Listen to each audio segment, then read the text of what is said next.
Hey, APUSHers. We're doing our video series on the early republic, and this video is going to focus on development of the first political party system and how it approached public policy during the Washington and Adams administration. And then we will segue into the election of 1800. Very, very key. It's also illustrative of this political party system as a turning point, critical realignment election. All right, context. George Washington was the first president. He was elected unanimously. There was no competition to his campaign. It wasn't really any campaign, but he also was not one to associate with political parties. As part of his farewell address, he advocated against political parties. They're factions. They are disruptive. They undermine the integrity of the American political system, and they will just foster animosity and avarice and corruption to these Republican ideals. So avoid them at all costs, and that does not happen. It happens right in front of his face. It happens under his nose, whatever cliche you want to use. But they're both political parties that will become part of the first political party system here are going to be founded by those that are involved in Washington's cabinet. We have here, as you can see, the fathers of these two parties, Alexander the Man Hamilton and Thomas Jefferson. So students tend to struggle with the party systems because one issue is that they try to connect them and compare them as time goes on, as it's like they've evolved or turned into or like this previous party or something like that, and you can't really look at it that way. My advice to you is that you have to contextualize the party system. What are the issues going on? What are the events that transpire? What are the developments and processes and phenomena that influence the platforms of these political parties? But I think there's one other element that students must understand about political parties, and this goes to our AP government realm. What is the fundamental goal of a political party? It is to win elections and secure power. It is to take over the government, not in a tyrannical sense, but that is their agenda. They are designed to win elections, to nominate successful candidates, to attract voters so that they could win the majorities in the House of Representatives, so they can win the majority in the Senate, and so they can win the White House.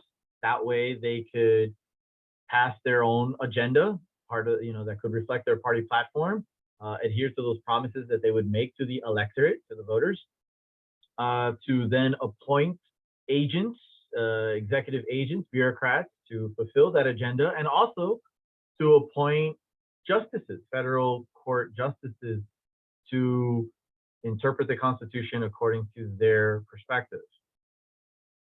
That is their fundamental goal. Let's understand that. Now, are they going to modify and change and evolve when it comes to the events and developments that happen in their political society to win those votes, to fulfill that fundamental goal? Absolutely. Absolutely. And that's what I think is also confusing with students, is that they're like, well, why did they vote against that if they're for this? Probably because that will, remember, they're trying to win elections. That's probably why. You have to consider that. So when it comes to political parties, you have to focus on the consistencies, the trends, and the patterns, and also look at their political platforms, who they appeal to, what their positions, their general, typical positions are on the major issues of the time. And those issues will, of course, change over time.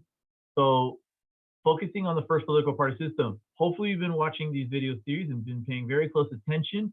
We've discussed some of the events that have transpired. We have talked about the developments. that have occurred throughout these administrations, Washington and Adams. And so what is going on that could encourage these political parties to take the positions that they do, right? There's typical patterns and trends here. Okay, so contextualize. The ratification of the Constitution, right? You have the Federalists, the faction of Federalists that support the strong central government of this Constitution. Some of them will, look at the Constitution as this is the best we got. There are contingencies and structures in place to protect the people, but also to empower the federal government to foster commerce, to supersede the powers of the state, to be uniform, and yeah, to have that consistency in American political society, as opposed to what happened under the Articles of Federation. How they interpret that, that's where the political parties could differ. But yeah, there's that context. Then you have Washington's administration, which is going to be, include the cabinet, which will have Alexander Hamilton, who has his perspective, and you have Thomas Jefferson, who has his perspective. And that's really where the cabinet's just going to go, right? It's going to go either way. And where does Washington lean on that? We first have to consider the test on the Constitution. For example, Hamilton is going to propose his economic plan regarding the national bank and regarding the assumption of the debt as a way to stabilize the American economy and to establish a foundation from which it can grow. We also have to consider the commerce with foreign powers like Britain. We also have to consider how to generate revenue for this government, and we'll have the excise tax against whiskey that Hamilton again proposes, and how that instigates the whiskey rebellion, and how the federal government responds to it. Under the Washington administration, very successfully, by the way. And then we have foreign policy. And when it comes to foreign policy, the French Revolution is going to be the main element there. And we have Hamilton, who's pro-British because he wants to preserve the commercial relations with Great Britain. It's one of our major trading partners, especially for manufactured goods. And then we have Jefferson, who wants to support the French in their revolution as part of our, consistency with our principles. Their French Revolution is inspired by our American Revolution, which he was definitely involved with, especially on the matter of political principles, as the author of the Declaration of Independence. And so there are going to be those foreign policy implications, like Jay's Treaty, that is pro-British, but will incite French animosity toward the United States. You have the XYZ affair, that will launch the quasi-war during the Adams administration, again, shifting public opinion and support to the French. So, there are these situations that are going to embolden and help to establish the platforms of these two political factions, right? As led by Hamilton and by Jefferson. So where do the Federalists stand, right? Let's understand their perspective. Okay, their founder is Alexander Hamilton. He's a nationalist. He seeks policies that will look at the nation as a whole rather than through the individual perspective of the state. He advocates for a strong central government. He was a Federalist paper author. He advocated for this constitution that established the supremacy of the federal government relative to the state. And when he proposes his economic platform in regards to the assumption of the debt and the national bank, he's going to do this by broadly interpreting the Constitution, or as we consider him a loose constructionist. So, through this national bank, the concern is that is it constitutional? And Hamilton is going to exploit the necessary and proper clause as a means to expand the federal government's power and justify the establishment of the national bank. Now, why does he want to assume the debt of the state, which will further empower the federal government? Why does he want to establish a national bank, which will help to manage the revenue collected by the federal government, manage the debt in regards to, building credit, fostering credit. Well, yeah, that's it. He wants to, uh, establish the integrity of the federal government's credit, of the nation's credit, in order to foster trade. That we can borrow more and more as time goes on. That we can have foreign creditors and even domestic creditors trust in the American ability to repay its debt, and that will foster further investment in the American economy, into the American financial system. It's necessary and proper. But he also has another agenda in that while he understands that the nation is predominantly agricultural in its economy, he wants to build up and promote the commercial and manufacturing sectors. He feels that those are key to American prosperity. That this will help to stabilize the economy. It will not only enrich and our those that are already wealthy, but also prospective citizens and working class, but also it will it will help make us competitive in the international sector. It will strengthen us. That way we won't be dependent. We can become economically independent, and that is key. And there can be a mutual relationship between these sectors of the economy. It doesn't necessarily mean that he's against agriculture. He's not against the farmer. He understands that, yeah, he accepts and understands and appreciates the agrarian sector, but that it could also mutually benefit from a developed manufacturing sector. For example, if we develop our textile industry, that could be a whole new market, and an expanded market for the cotton farmer, right? And the cotton planters there. Now, granted, this does tend to favor those in particular positions in society, in the economy. Most of the Federalists will favor more urban interests and urban factions.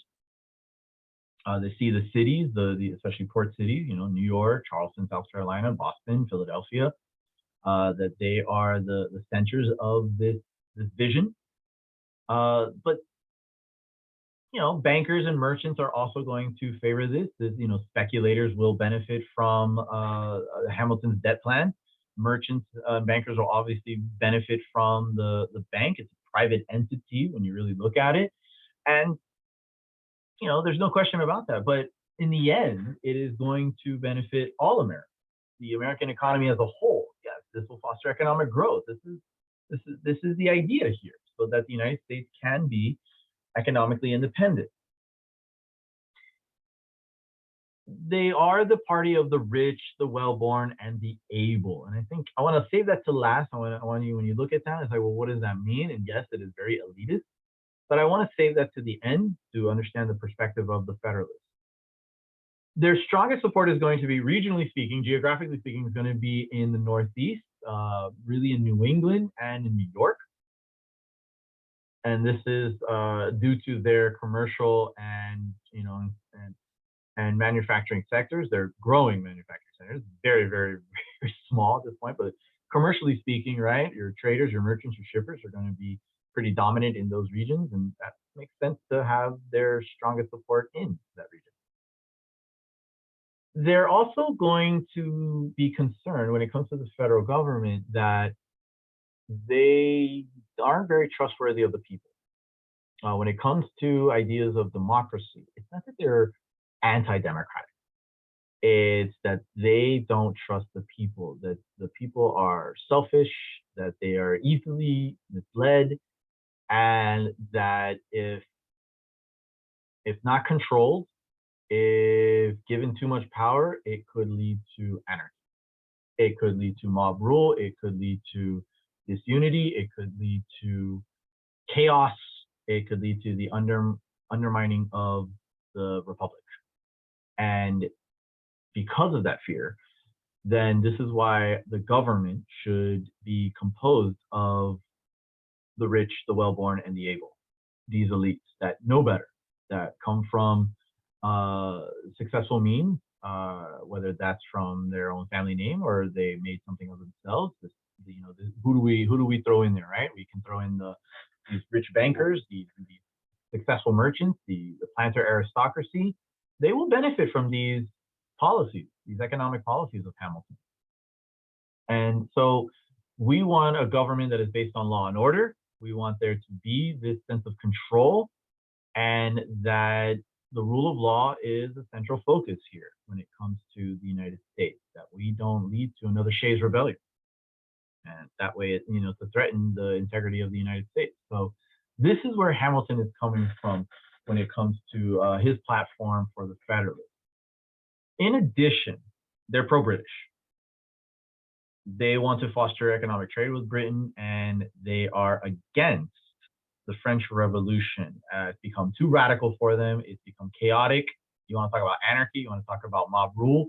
That is what's happening in France, according to the Federalists. And they want to keep the United States out of war. They don't want to be sucked into the perpetual war in Europe. France will be attacked by almost all sides, by Britain, by Prussia, by Austria-Hungary. And the Federalists are going to try to keep the United States from being, in their vulnerable state, from being sucked into this war. They understand the implications of kind of betraying the French as a revolutionary brother, but they're more pragmatic in this situation. So that's something to consider from their point of view. So those are the Federalists. That's where they, that's what they tend to believe. That's where they're coming from. That's their platform, right? Those are their characteristics and the traits. Now let's head over to the Republicans. Historians label them as the Democratic Republicans to distinguish them from the Republican Party that we know today, and the one that was founded in 1854, the GOP, right, the Grand Old Party. But in your primary sources, there will be reference to the term Republican, the label Republican, capitalized. And make sure that you know that. Make sure that you're not confused, that you don't associate the term Republican in these primary sources in the 1790s into the early 1800s, that do not confuse them with the GOP. So on paper, you can write Democratic Republicans, but in their primary sources, they will be referred to as the Republicans. Well, their founder is Thomas Jefferson. He will found it in opposition to Hamilton's Federalists. Federalists are going to be the first political party. The Republicans are going to come soon after. And so where do they stand? Well, yeah, you could make the argument that they are in virtually complete opposite of the Federalists. And you're not wrong. I mean, this is basically how two-party systems work. They tend to be, in clear opposition to each other, and of course, they want to attract the opponent, right? They are going to any party that has to deal with their position as the minority in government is going to basically be the party of opposition, and that's what the Republicans are going to have to deal with for these first administrations under Washington and Adams in regards to the Federalists, in relation to the Federalists. Federalists are going to dominate Congress. They're going to dominate the White House. Yes, I know Washington wasn't a Federalist, but he pretty much leads Federalists. So we can be confident in that. But where do the Republicans stand, right? Well, the states. They look to the states as sovereign, as they when it comes to power, the states should be recognized for their interests, and they're going to argue that it's really the federal policies should really stem from what the states agree on. That's really where it should come from. And the Federalists, in opposition to the Federalists look at it as like, no, we're looking at the national government, national policy. The Republicans are like, no, we want to look, the state's interests should be paramount. They're more localized. They feel that the government closest to people is the best. So the federal government should be weak. It should be extremely limited in its power, and it's where the local and the state governments should be the really true sources of power there, because they are the closest to the people. The federal government's too distant from the people, and it's too strong in regards to that relationship. So no, the state governments and the local governments are our best forms of government. given their proximity to the people. To try to prevent the federal government, this is their concern, right? The Republicans are fearful of the strong central government. So to keep them in check, they are going to interpret the Constitution very strictly. They're what we call strict constructionists. They are going to take a literal interpretation of the Constitution.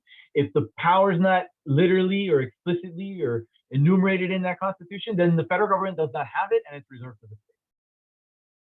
And they're going to do that especially to Hamilton's bank, right? His national bank, the power of the national bank to establish a national bank is not enumerated in the Constitution. It's not delegated to Congress, and therefore it should not exist.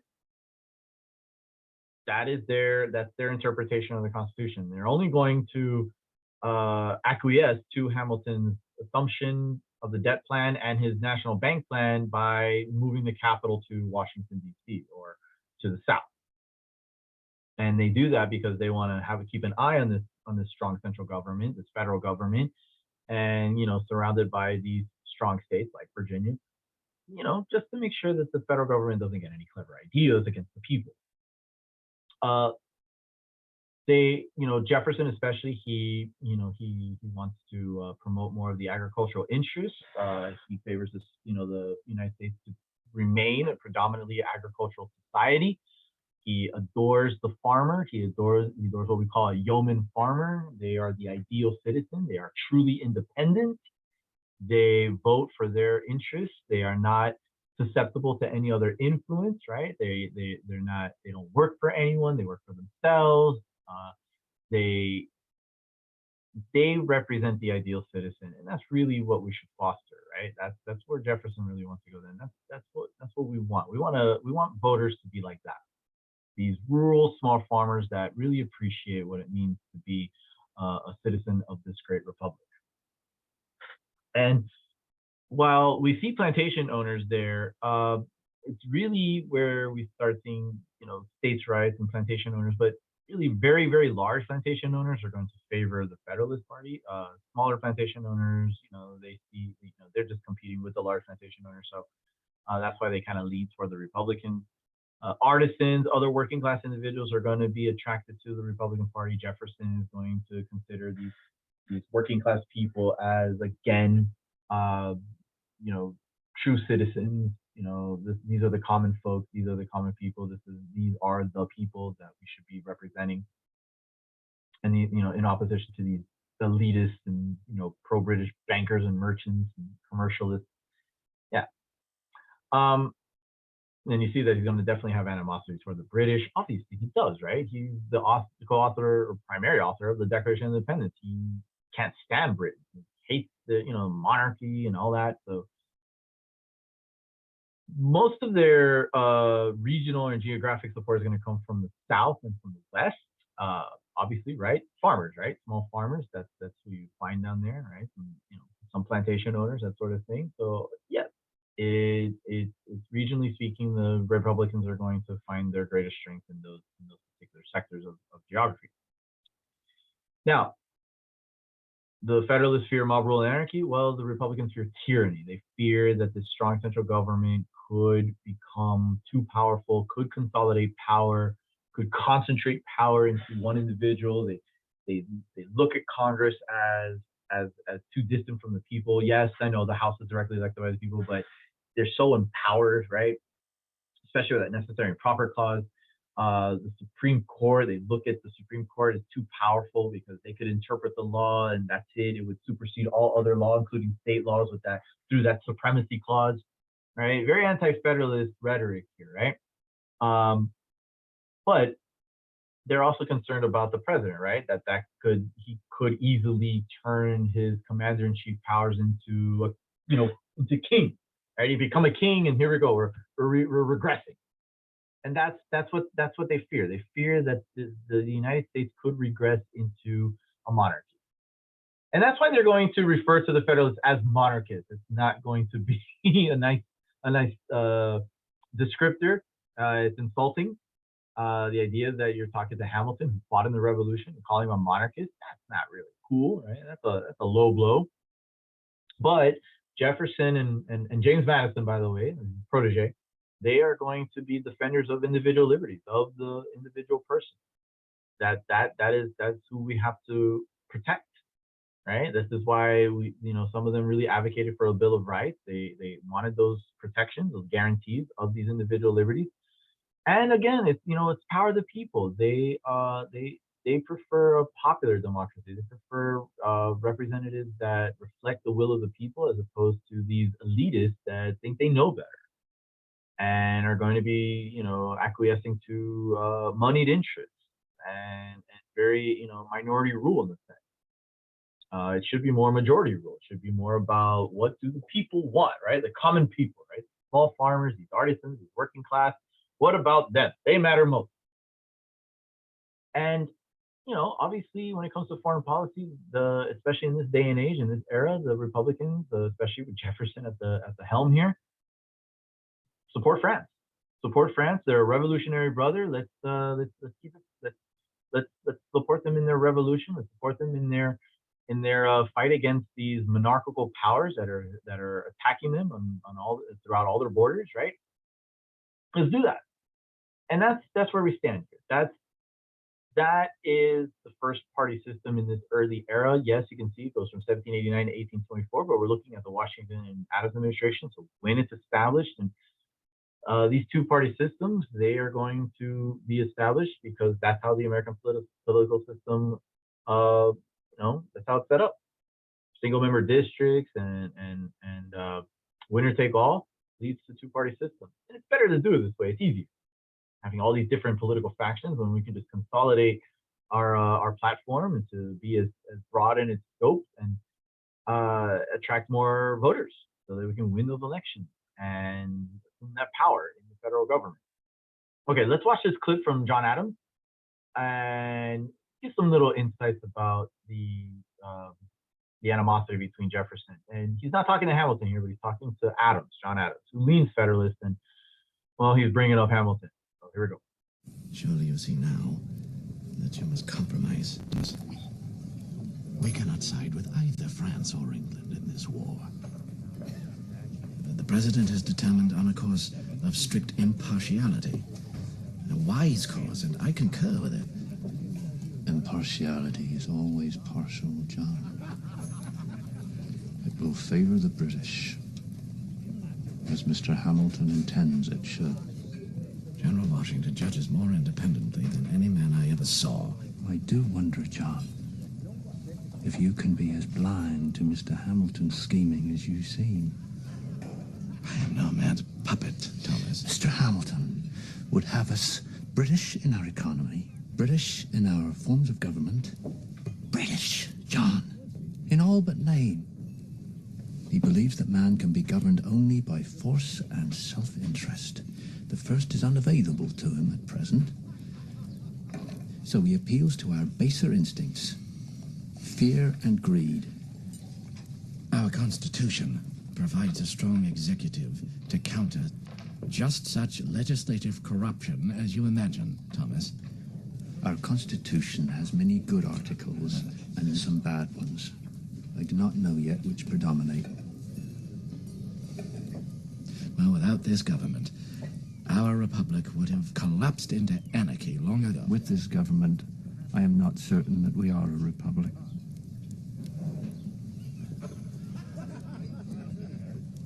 At any rate, I have offered the President my resignation.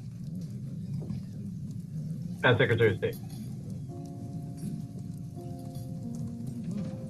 I cannot descend daily into the arena to suffer martyrdom on every conflict. We have been the best of partners.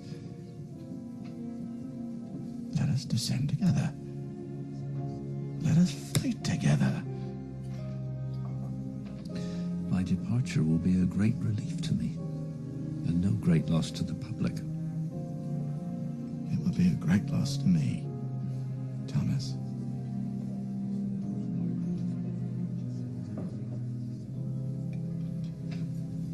Well,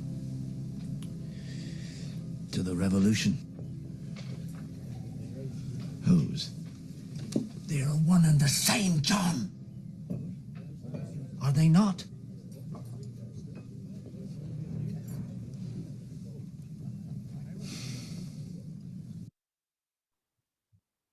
So you can tell between their conversation, Adams is, you know, making some arguments that the Federalists would, you know, would use to rebut Jefferson's concerns, right? And his assertions of the Federalist Party, right? As he's modern, right?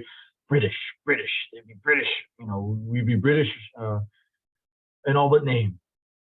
These are the concerns, and you see that Adams is like, well, if it wasn't for this Constitution, we'd be in anarchy, and Jefferson's all like, I don't, we're regressing to monarchy. I mean, and that last line, right? That he toasts the revolution, and Adams is like, whose? And they're one and the same. He's thought, Jefferson is saying like, there's the American Revolution and the French Revolution, and they're same in principle.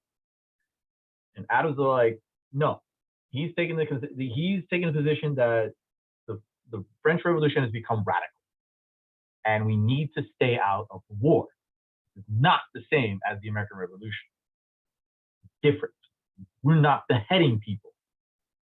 We're not going crazy and targeting anyone that disagrees with us and sending them to the guillotine. It's not what the American Revolution was about. It's not how quickly it descended into the anarchy. No, he disagrees with it. But this is where we're at. That is reflective of the division on principles, right, and on these positions with the two parties. All right. Sure, so you see now. We see that the election of 1796 is going to be a competitive election. Adams is going to squeak to a victory, but he's going to have to deal with his former BFF as vice president. Adams is not going to have an easy time. He does have a Federalist Congress, but he's going to have to deal with the mess that Washington has left him in regards to the foreign policy. Jay's Treaty has left a very bitter taste in the American public. It was Hamilton that endorsed the treaty as a means of preserving our relations, our trade relations, our commercial relations with Britain, but at the sacrifice of our loyalty and obligation to the French. We will not abide by our treaties to the French because we made those treaties with the monarchy, and now it's a republic, so those treaties are null and void. And this gives us the opportunity to dissociate ourselves from France and proclaim neutrality. And this is going to lead to some public animosity. The American public is very bitter over this, and Jefferson and the Republicans are going to exploit that. They're going to exploit the will of the people in that regard. And Adams is going to squeak to victory here. Try to keep consistency with the Washington administration. But yeah, foreign policy is going to be the dominant divisive policy issue that is going to, separate these two political parties, the two factions, the Federalists and the Democratic Republicans. So while this is all going on, Adams has to deal with the XYZ affair. He's dealing with a vice president who is undermining his administration. You would think that as the vice president, you would support the president, but Jefferson doesn't at all. Whatever Adams does, whatever policy he takes, whatever position he assumes, Jefferson is going to be writing in his newspapers that Adams is a fool, that he's going to criticize him in some form or fashion, that he is undermining the principles of the American Revolution, he's undermining republicanism, that he's undermining democratic principles. Anything Adams does is, again, going to be criticized by his own vice president. Why? Because Adams is a Federalist, Jefferson is a Republican, and that's where we stand. Adams is going to argue that he's just doing it based on the what's best for the nation, to try to keep us out of war, to preserve the liberties and safety of the nation and the individual citizens here and abroad. And Jefferson's gonna be like, nope, violating principles. Right? You're building up the military. Nope. That's there we go. You're in favor of standing army. You're standing up against the French. Nope, you violate our friendship and our loyalty to the French. You betray them. That's where Jefferson's going to be. He's always going to have some issue. He's always going to be there to undermine him in the newspapers, to get public opinion against him, and build up electoral support for the Republican Party. Always going to do that in all these issues, all these situations. And here, we hit this when we dealt with foreign policy. We got to hit it again. The Alien Sedition Acts are going to be exploited by the Republicans as I told you so. You see, this is where we were going with these Federalists. They're monarchists. They are going after American citizens. They're going after their individual liberties. They're going to rationalize it through this idea of national security. Not cool. Let's review the Alien and Sedition Act. So we have the Alien Act that is going to empower the president to target any non-citizen, any resident, right? Any legal resident that if we, especially if we're at war with someone originating nation, the president can deem them an alien enemy, no matter what they do or say. The president could just, come up with some criteria and be like, you're out, and deport them, have them deported, have them detained and then deported. Wow. And we're going to increase the years it takes to become a naturalized citizen. So this will affect elections, right? This will affect how people will get the right to vote because they become a citizen, because that's definitely a requirement. And so this will impact that through this Alien Act. And then the Sedition Act, well, yes, it's, when we're in a time of war or where, Congress has authorized military engagement with a particular foreign power or enemy of the state as a matter of national security, we will, we'll police anyone that threatens those military operations, right? Any operation that is designed to protect and preserve the national security of the United States. And they will be severely punished. Okay, that's understandable. That's reasonable, right? Maybe, some might think that the punishments might be a little too far, but in regards to national security, that could be acceptable. But then the Sedition Act goes even further. And it prohibits any criticism of the federal government. It prohibits any criticism of the House of Representatives, of the Senate, and any representatives that serve in those institutions.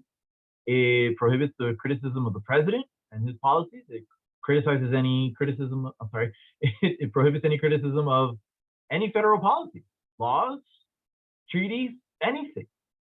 And people can be arrested for it. And the Republicans are going to jump on that. The Federalists are going to argue that this is a matter of national security, that we need to promote unity, we need to promote conformity in a time of war, right? What's the context here? There's a quasi-war with France. France is seizing our citizens, it's seizing our ships, and it's engaging our ships in military skirmishes out in the Atlantic. And we have congressional authorization to engage. We're building up the military, we're building up the army, we're building up the navy. It is a time for unity. It is a time to promote national security. And we do not need dissension right now. And we do not need Americans trying to undermine our efforts and our policies. That's understandable, right? Law and order, right? National security. But on the other hand, the Republicans under Jefferson are going to say that, see, all of this is a threat to individual liberties. All of this is a threat to the revolutionary principles. All of this is an example of a federal government that is drunk with power, that is abusing its power, and is further expanding it to a point where it will become an absolute monarchy. All over again, right? This is regressive. And right there, right, a violation of the First Amendment. This is why we put those guarantees in the Constitution. This is why we put the First Amendment, free speech, and free press. Because we were concerned that this type of law was going to get passed and nothing was going to be there in the Constitution to prevent it, to stand in its way. And here we are. Proof positive. But where do you stand, right? Where do you stand? Are you with Adams and the administration and the Federalist Congress in the sense of national security and law and order? Or are you with Jefferson and the Republicans to preserve individual liberties, to make those paramount to anything else, right? So again, we go back to Lockean theory, right? Natural rights. And it's the government threat, government undermining them, government even trying to get rid of them. Where's the fear and the concern? Where do you primarily stand on this matter, right? And it becomes divisive. You see here in this political cartoon that they do engage. Matthew Lyon, Republican, Roger Griswold, Federalist, actually come to blows in the congressional chamber. This is how far it gets. This is how divisive this issue is. This is where the Republicans and the Federalists are.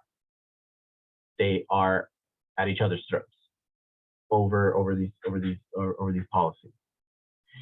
And the Republicans are really, really going to exploit this. They're going to get to their newspapers and they're going to criticize the Federalists as monarchists.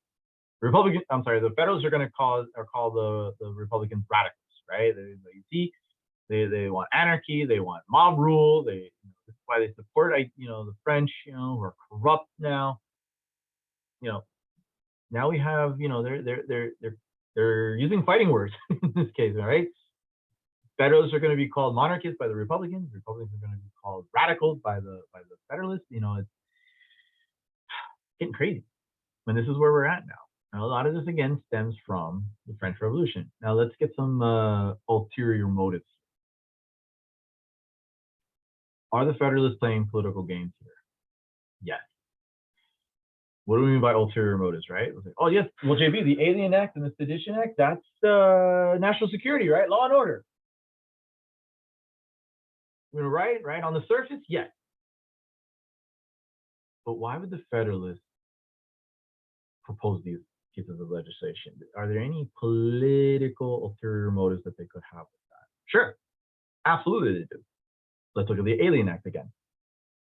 Makes it difficult for a resident to become a naturalized citizen. Longer time, right? Extends it to 14 years. 14 years, oh, that's a long time. And that means they can't vote. And guess which party tends to attract immigrants, especially if they're French immigrants, right? That's a Republican party. So the idea here by the Federalists is to limit the electorate that would be supportive of the Republican Party, right? Remember, what's the fundamental goal of a political party? Win elections, get power. Got to have voters to do that.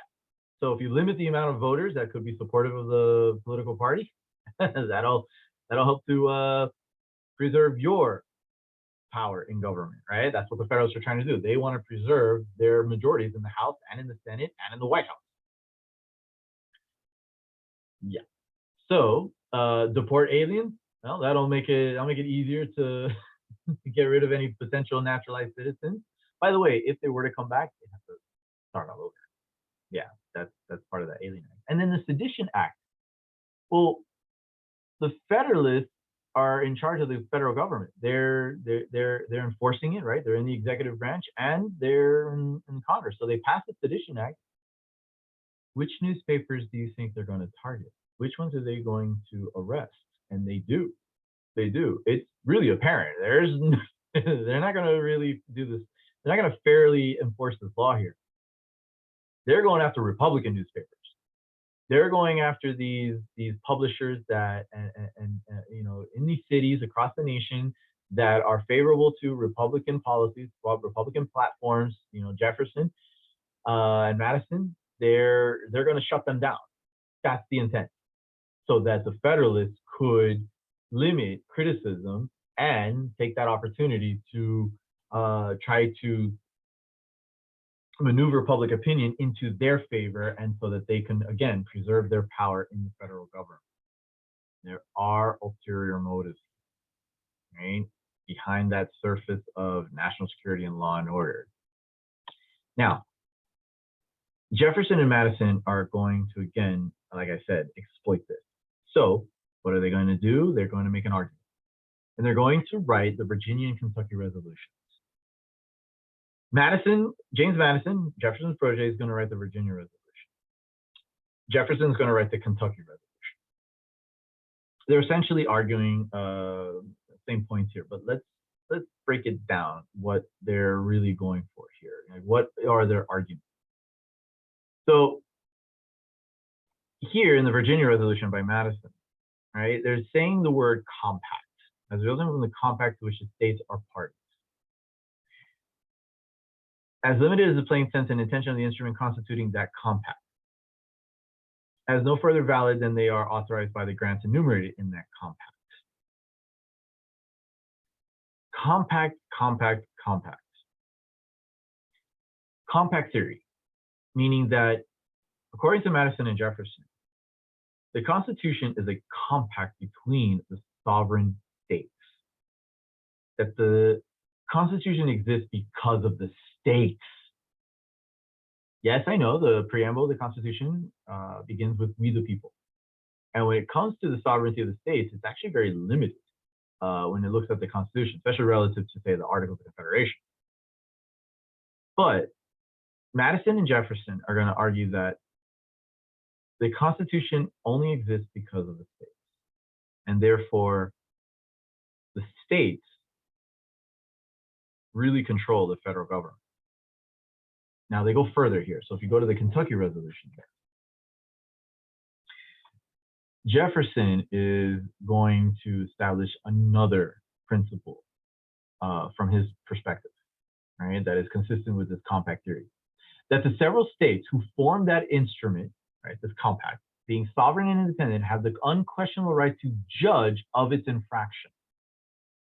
Meaning the states have the power to determine the constitutionality of federal law. And that a nullification, big word there, remember this word, nullification, by those sovereignties, the states, of all unauthorized acts done under color of that instrument, the Constitution, is the rightful remedy. That the states, given that they are part of this compact that established the Constitution, and therefore they are the true sources of power of this Constitution, so therefore the true sources of power for this federal government, they have the power to determine the constitutionality of these federal laws, like the Alien and Sedition Act, and declare them unconstitutional. They're even going to go as far as to make the argument that the states only agreed to the Constitution in 1787 when they ratified it through the convention process. And then all these subsequent federal laws, like the Alien Sedition Act, they didn't agree to them, so they don't have to abide by them. What do you think? Think about this, right? Do you think that Madison and Jefferson's argument here through the Virginia and Kentucky Resolution, do they have merit? Should we look at this and say that is correct? That is what the Constitution is all about. It is a compact between states, and the states have the ability and the power to determine the constitutionality of federal laws and not follow them, consider them null and void. If they think that they're unconstitutional, then the states won't follow them. Do you think that is legit? And if you do, okay, you got to argue that. But if you don't, I get it, because Virginia and Kentucky are going to be the only states that pass these resolutions. The other states are going to get copies of this thing and they're going to go, no, they will reject these arguments. They will not sign on to this. They don't agree with this at all. The other states, right? Everybody but Virginia and Kentucky, right? They are going to reject this argument because nope, that is not what we agreed upon at all in 1787. No. When we ratified the Constitution, we gave up that. This is not a compact. And the states do not have the power to declare federal laws unconstitutional, because that is in gross violation of the Supremacy Clause, which we accepted in 1787 when we ratified it through our state convention. Again, you can still agree with the Virginia and Kentucky Resolution, the arguments of Jefferson and Madison, but some people might buy this argument and say, like, yes, the federal government has gone too far. The Federalists have become drunk with power, and we got to do something. So that's the issue here. So this election of 1800. Spoiler alert: the Republicans are going to win. But let's actually talk about this, because it's a rematch between Jefferson and Madison. I'm sorry, wow, Jefferson and Adams. And here's how it's set up.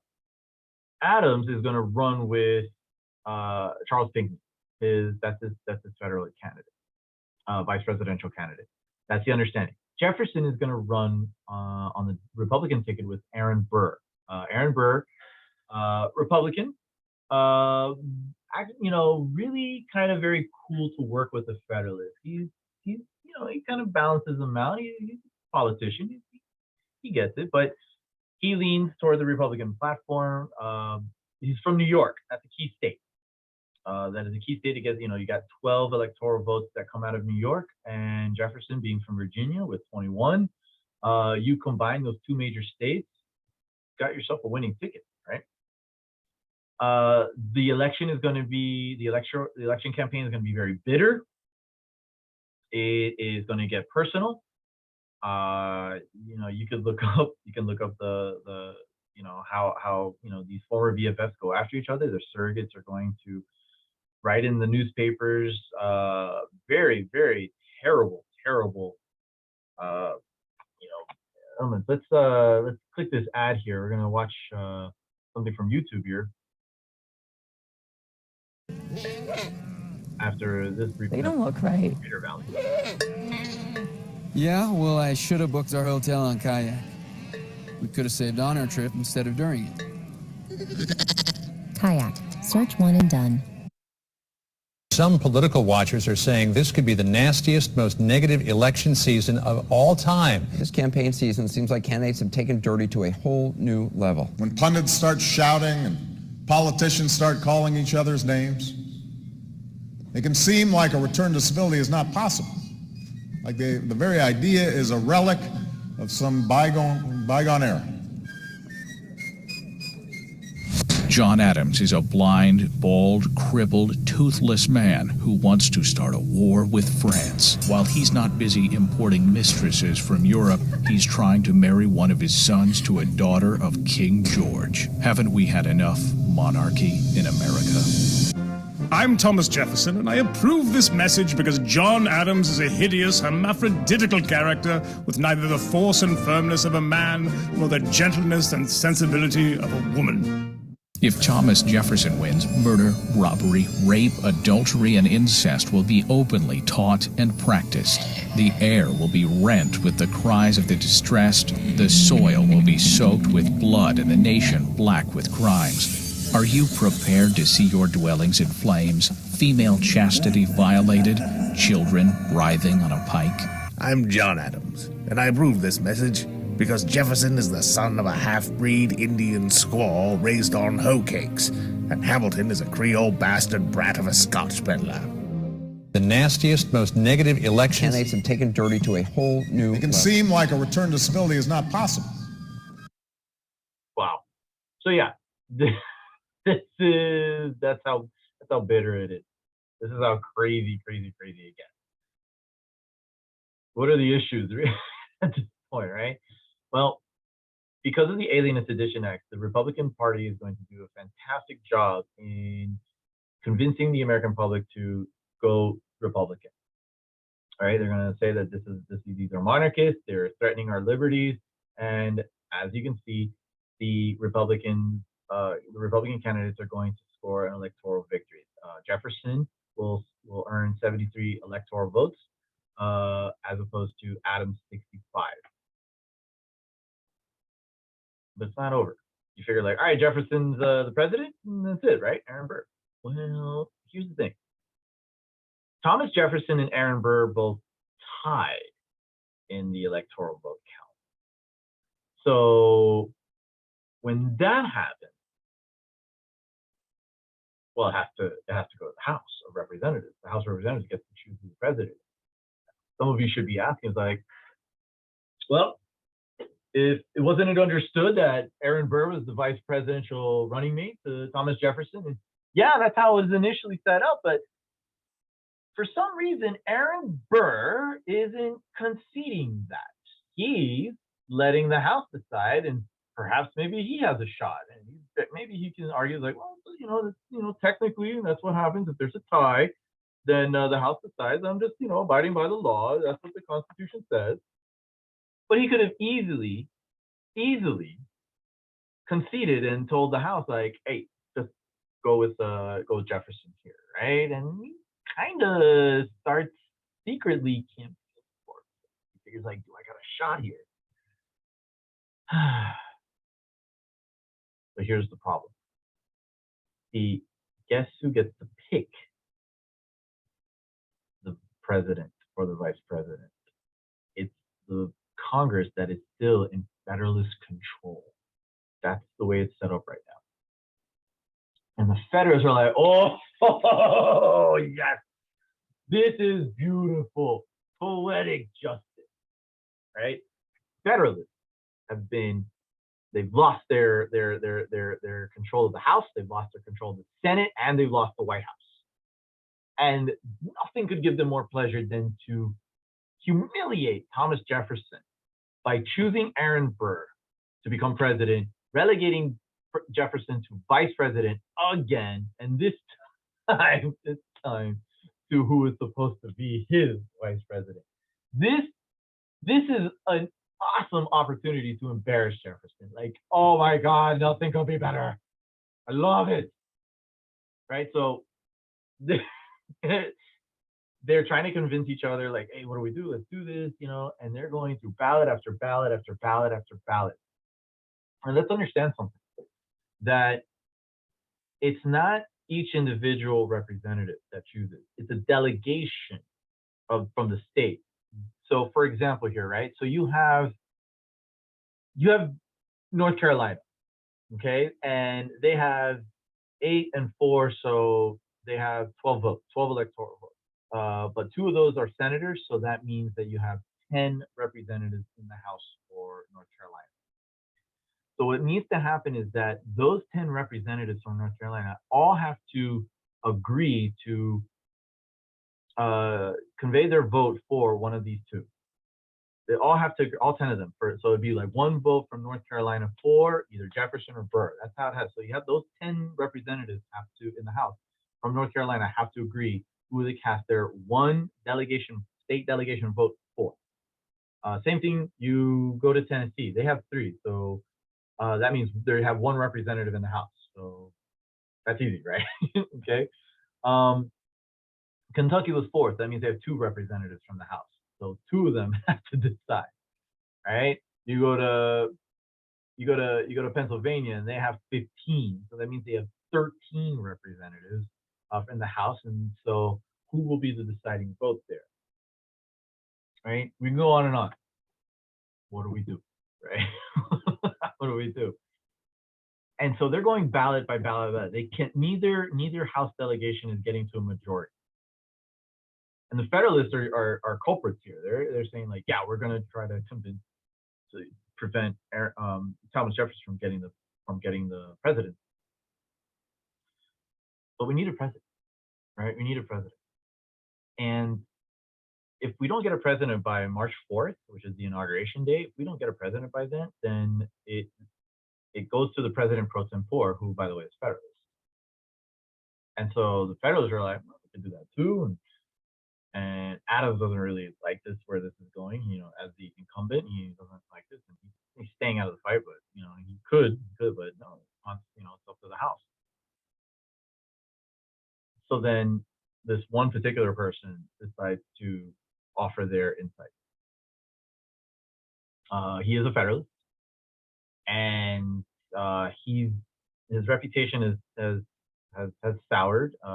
He's had some personal issues get in the way of his political career and his reputation. But he still has some say. He still has some leeway in regards to the Federalist Party here. And so he starts writing letters to the Federalists in Congress and saying like, hey, look, nothing would give me any more pleasure than to see Jefferson be embarrassed. However, in regards to the decision choosing between Jefferson and Aaron Burr, it is without question that for the sake of the country, in national interest, we have to choose Jefferson. You have to cast a ballot for Jefferson. You have to do this. Aaron Burr only cares about Aaron Burr. Aaron Burr is self-interested. Aaron Burr is out for his own reputation. He will sacrifice our national principles, our democratic republicanism principles, for his reputation. He is not suitable to lead. He cannot be president. You have to give this to Jefferson. It pains me to say this, right? I don't want to do this. I don't want to have this happen. But for the sake of the nation, got to. We have to acquiesce to this and give it to Jefferson. And that is one reason why Alexander, the man Hamilton, should be appreciated for his effort as a nationalist in convincing the Federalists to, choose Jefferson. He helped to influence that decision, and ultimately the House will cast on the 30-something ballot.